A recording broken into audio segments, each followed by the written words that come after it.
I'm not saying that this is wrong, but I'm just saying that it's not as right as everybody says. It's the whole idea that you should only invest into index funds, right? That you should avoid active investing at all costs.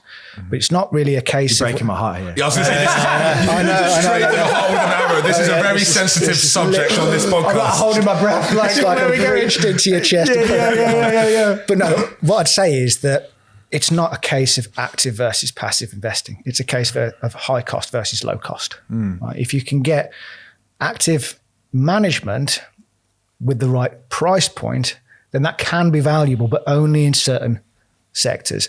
Right? If you're looking at a global index fund or anything that focuses on the US, go index. Right? The US is such an efficient market. Most developed markets, highly efficient. All the information's out there.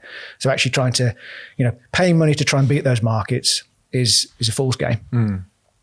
But there's certain emerging markets, if you're investing into an emerging market index fund, you'll find that it's laden with China, and you might not want to be in China. Emerging markets, there's big differences between them. So having some local knowledge, understanding where the value is, where the inefficiencies are, and there's much more of those in emerging markets, you can get value. Same in fixed income investing as well. You can get value by being more selective over what's incorporated in your portfolio. So that's something that's repeated by a lot of people on YouTube. And I agree to an extent, but that's some of the dogma that I see, because it frightens people away. They apply that to everything. And when people talk markets, they talk America, don't they? And like you're saying, they're so efficient, it's hard to beat the market. But if you're investing in India, you might want a guy who knows Indian businesses because it's not a very efficient market. Exactly that type of thing. Yeah. That's where you come in, right? That's it. How do you get the knowledge of Indian markets, Chinese markets, unless you're doing a lot of research or you're a financial advisor and that's kind of your job to know those markets? Exactly. Well, not necessarily know the markets myself, but just understand where there can be value in different types of management. And where different styles of management can kind of complement each other. Don't write it off. Don't just completely block your ears to something. But I will say that costs are corrosive. 100% agree with people. In investing, you should try and keep your costs to an absolute minimum, or only understand where there's value to paying a cost. It's like going back to what we were saying earlier on, understanding where there is value and where there isn't value. And that's a part of what I do. It's a big part of what I do for people.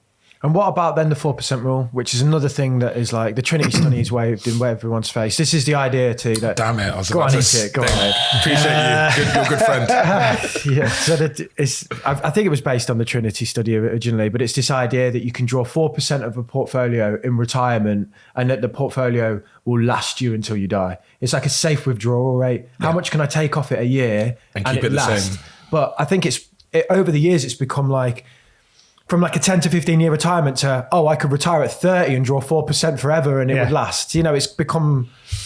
Well, I can tell you as a financial advisor, the 4% rule doesn't even come into my thinking. Okay, well, there we go. It's too generic. Going back to kind of fitness and all that kind of thing, it's like saying that every man should have 2,500 calories a day. Every woman should have 2,000. It's just too generic. It doesn't take any account of their body size, the level of activity. And it's exactly the same with withdrawal as well. So, your lifestyle, your expenses, your other income sources, all of those things will dictate the level of withdrawal that you need.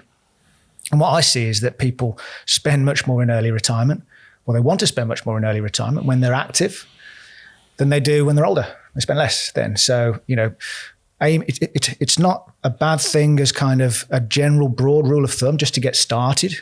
There's nothing wrong with kind of aiming towards a general idea of if I build up this amount of money and I kind of draw 4% off it, I'll be okay. That's fine to start off with, but it's much more nuanced than that. That was a clip from our conversation with Chris Bourne. You can watch the full episode right here.